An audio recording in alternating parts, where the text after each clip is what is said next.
Hey there, this is Seth Lars from Channel 9 coming to you from the beautiful city of Antwerp in Belgium for Techorama 2017. I have with me a special guest, Jessica Ellis. How you doing? Good. So you had some awesome talks, and you had like a couple of them, but you're all done, so...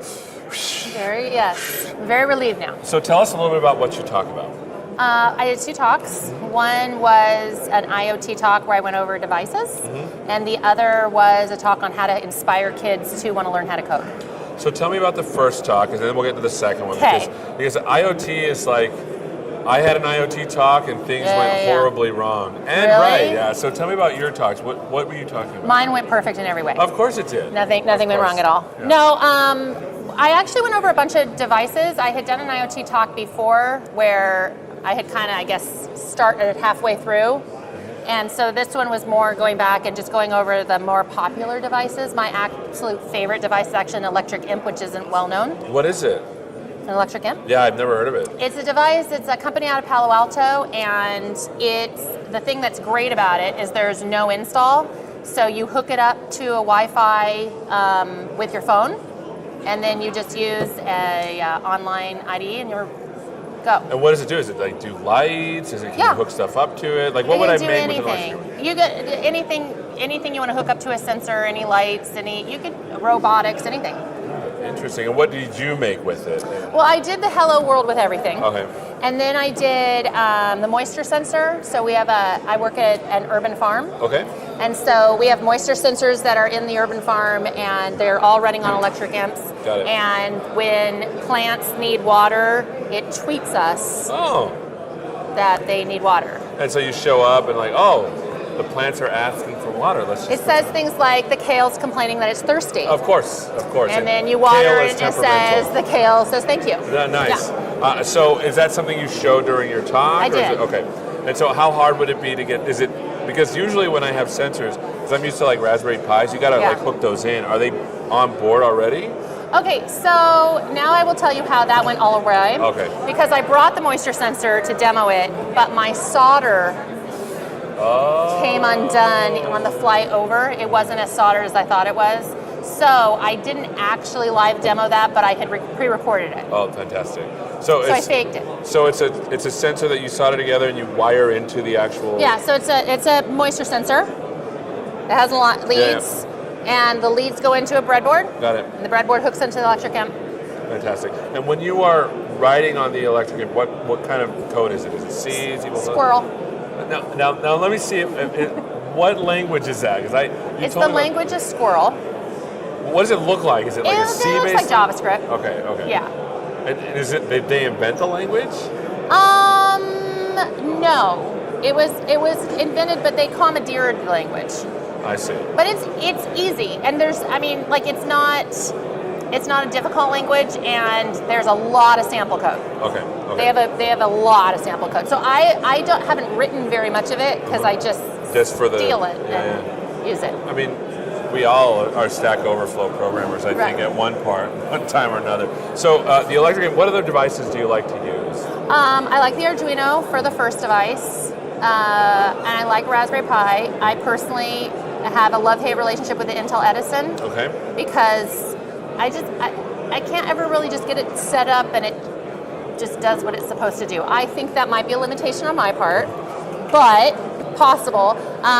No, so the Arduino, like the first device, I think Arduino is always good to go. Right. Raspberry Pi is really fun, especially with kids, because, you just plug in a Raspberry Pi, but I don't like always having to have a monitor, a keyboard, and a mouse everywhere you go. Yeah, that's hard. That's the problem with it. One of the things that I like about Raspberry Pi is I install Windows on it. Yeah. And Windows has this really cool emulator that you can connect to it and have like a remote screen into it. Yes. So that's super helpful because I found that because I bought a little tiny screen and I have it, and it's just feels like it's just a lot of extra stuff. It's a lot of extra stuff. Yeah, so the Raspberry Pi is a lot of extra stuff.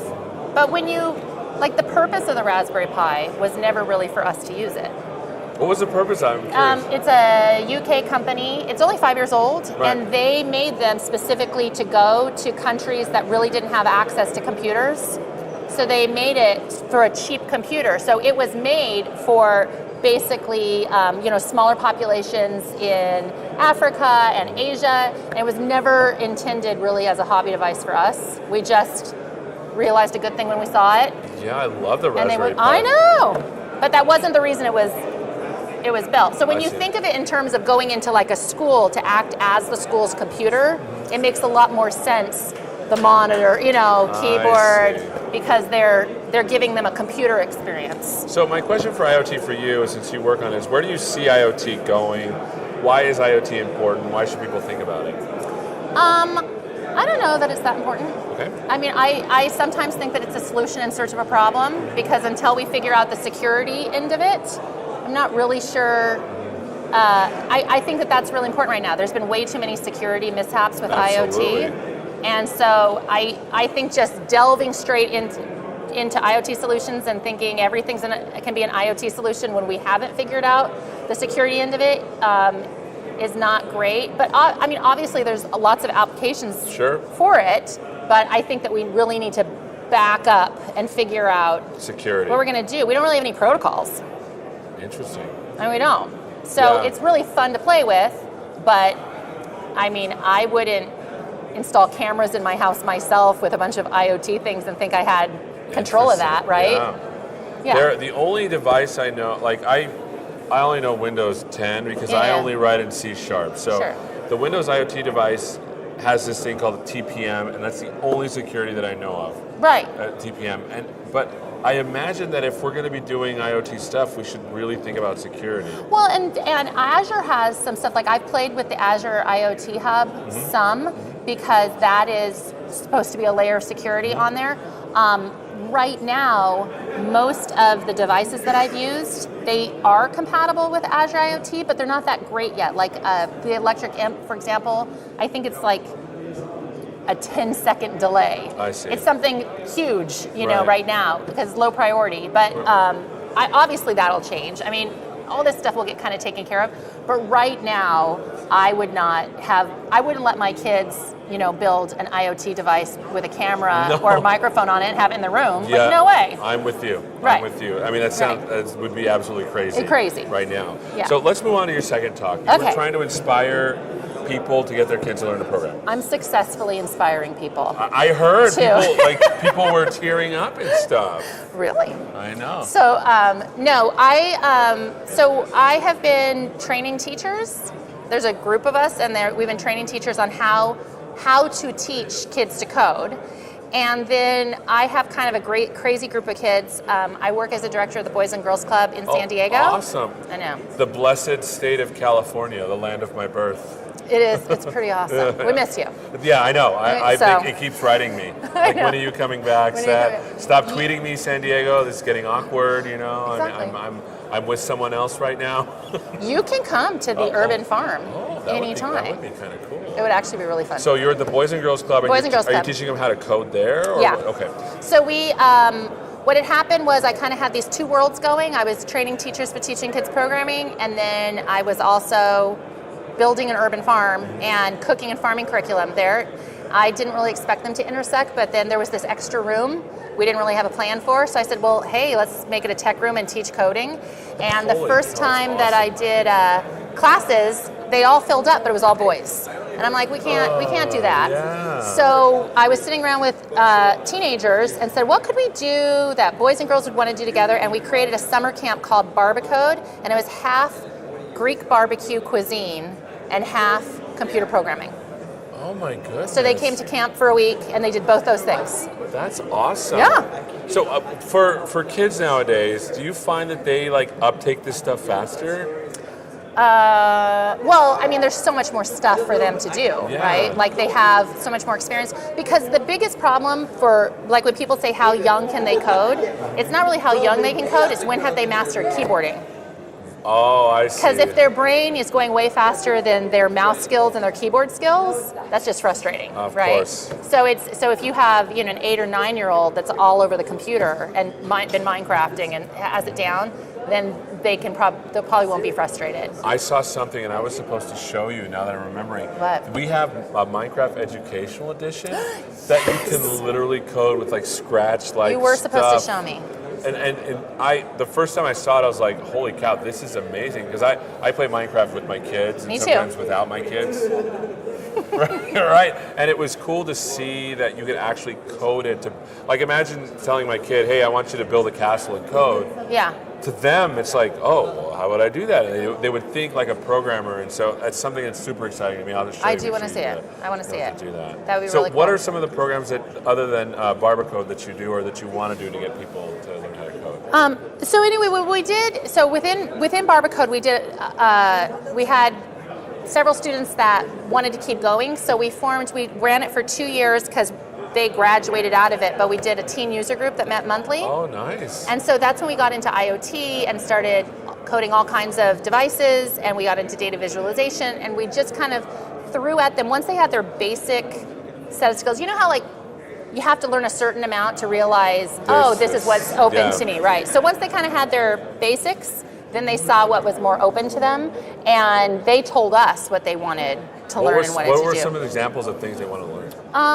They noticed things mostly they wanted to learn how to solve problems, right? So one of the things they noticed was at night there were no lights in the farm.